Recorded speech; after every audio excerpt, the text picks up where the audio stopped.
Welcome back to Prime News on HLN. We continue to follow this story. Little 2-year-old Sylar Newton, sad to say, police believe that he was abducted and that he is now dead. Such a cute little guy. He was camping in Arizona with a custodial mom, a lady that says she was in the process of trying to adopt this little guy and was caring for him and had cared for him for the past few months. We're taking your calls, 1-877-TEL-HLN. Barbara's with us, South Carolina. Barbara, go ahead.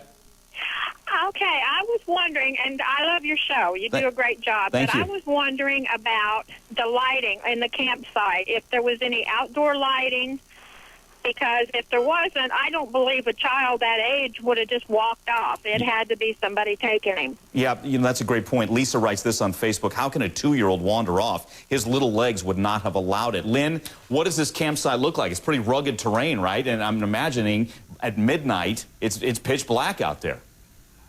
It is pretty rugged terrain. I do not know if there were actually like street-type lights there. I don't believe there were, but it was pretty close to a stream too. But the terrain is rough, and it would have been really hard for this child to be wandering around barefoot. And you would have thought he'd have skinned knees and cracked feet and that kind of thing from the rocks.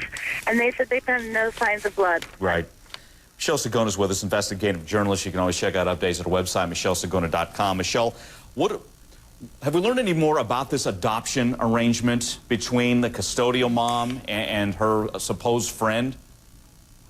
Well, law enforcement has spoke out about that, and they seem to have some conflicting reports as well. It appears that possibly his mother may be living in Indiana. The FBI has helped to track her down, and that she may have given him up so he has a better life. But at this point, there doesn't appear to be any official paperwork for this adoption, this so-called adoption that took place. So I think that that's something investigators are trying to get to the bottom of now, along with working that other case in the area. Pat Brown, what do you make of that?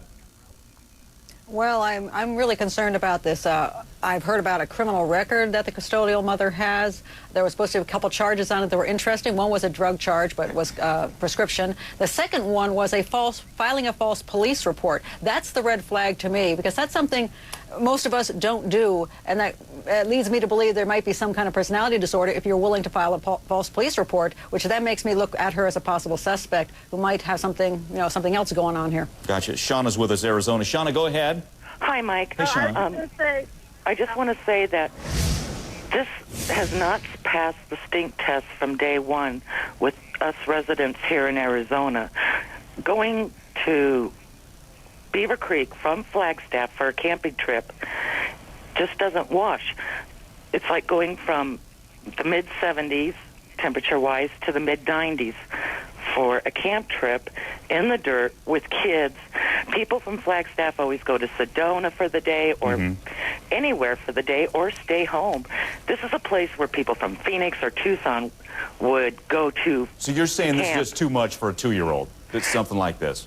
Absolutely not. It's dry, it's hot, it's dirty. We've talked a lot. People that can't access Sedona or don't want to go as far north as Flagstaff to camp may end up there. But it just never washed with anybody I've talked to here. Shauna, thanks for the call. Again, we talked about that.